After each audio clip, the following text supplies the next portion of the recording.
Welcome to Kommasani presence. ఈరోజు మనం మెత్తటి చెక్కలు తయారు చేసుకుంటున్నాము. ఇవి చాలా సాఫ్ట్గా మంచి స్మూత్గా ఉండి అలాగే టేస్ట్ కూడా చాలా బాగుంటుంది.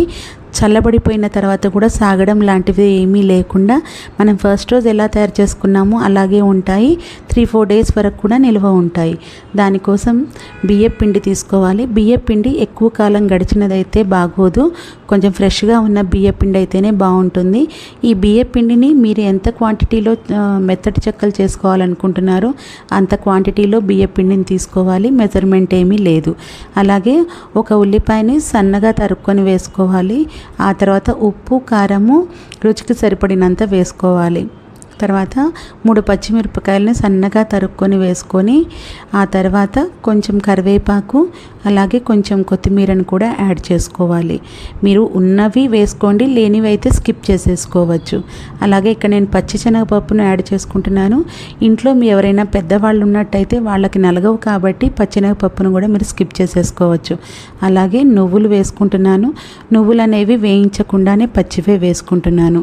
2 టేబుల్ స్పూన్ల పెరుగు వేసుకుంటున్నాను. పెరుగు అనేది ఫ్రెష్గా తీసుకుంటే బాగుంటుంది.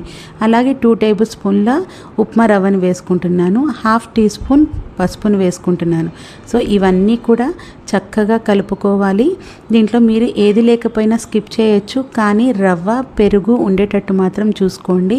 ఎందుకంటే వాటి వల్ల మనకి మెత్తటి చెక్కలకు సాఫ్ట్నెస్ అనేది వస్తుంది. రుచి కూడా చాలా బాగుంటుంది. కొద్దిగా నీళ్లు పోసుకుంటూ కలుపుకోవాలి. చపాతీ పిండి కంటే కూడా సాఫ్ట్గా కలుపుకోవాలి, గట్టిగా ఉండకూడదు.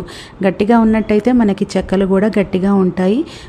కొంచెం పలచగా ఉంటేనే పిండి మనకి చెక్క అనేది బాగుంటుంది. ఇప్పుడు నేను చూపిస్తున్న విధంగా మీరు మెత్తగా కలుపుకుంటే మనకి చెక్కలు అనేవి చాలా మెత్తగా సాఫ్ట్గా వస్తాయి.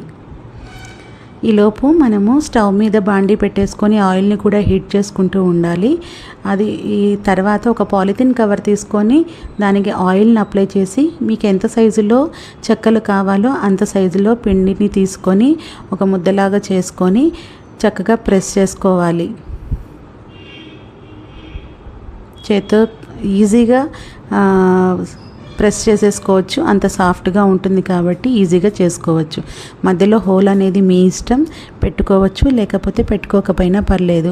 ఒకసారి ఆయిల్ హీట్ ఎక్కింది లేనిది అనేది కొంచెం పిండి వేసి చెక్ చేసుకున్న తర్వాత మనం తయారు చేసుకున్నటువంటి మెత్తటి చెక్కల్ని ఆయిల్లో వేసుకొని ఫ్రై చేయాలి. దీనికి ఆయిల్ ఎక్కువ పీల్చడం కూడా ఉండదు. ఆయిల్ అనేది అసలు మీరు అయిపోయిన తర్వాత చేతులకు చూసుకున్నట్టయితే ఆయిల్ కూడా ఏమీ ఉండదు. మంచి కలర్ఫుల్గా, మంచి టేస్ట్ తోటి, మంచి టెక్స్చర్ తోటి ఇవి చాలా బాగుంటాయి. రెగ్యులర్గా మనం చేసుకునే స్నాక్స్ కాకుండా ఇలా తయారు చేసుకొని ఒక 2 డేస్ ఉంచుకున్నట్టయితే పిల్లలు కూడా చాలా ఇష్టంగా తింటారు. అసలు 2 డేస్ కూడా నిల్వ ఉండవు, ఎందుకంటే మనం చేసిన రోజే పిల్లలు అందరూ చాలా ఇష్టపడి తింటారు కాబట్టి 1 డేకే అయిపోతాయి. సో ఇలా బంగారు వర్ణంలోకి వచ్చే వరకు ఫ్రై చేసుకున్న తర్వాత మనం వీటిని తీసేసుకొని పక్కన పెట్టుకోవాలి. ఇది మామూలుగా ఉట్టివే తినేయచ్చు, కాకపోతే మీరు కాంబినేషన్లో తినాలి అనుకుంటే పెరుగుతో కానీ ఏదైనా పికిల్తో కానీ తినేయచ్చు. తప్పకుండా ట్రై చేయండి, చాలా బాగుంటాయి.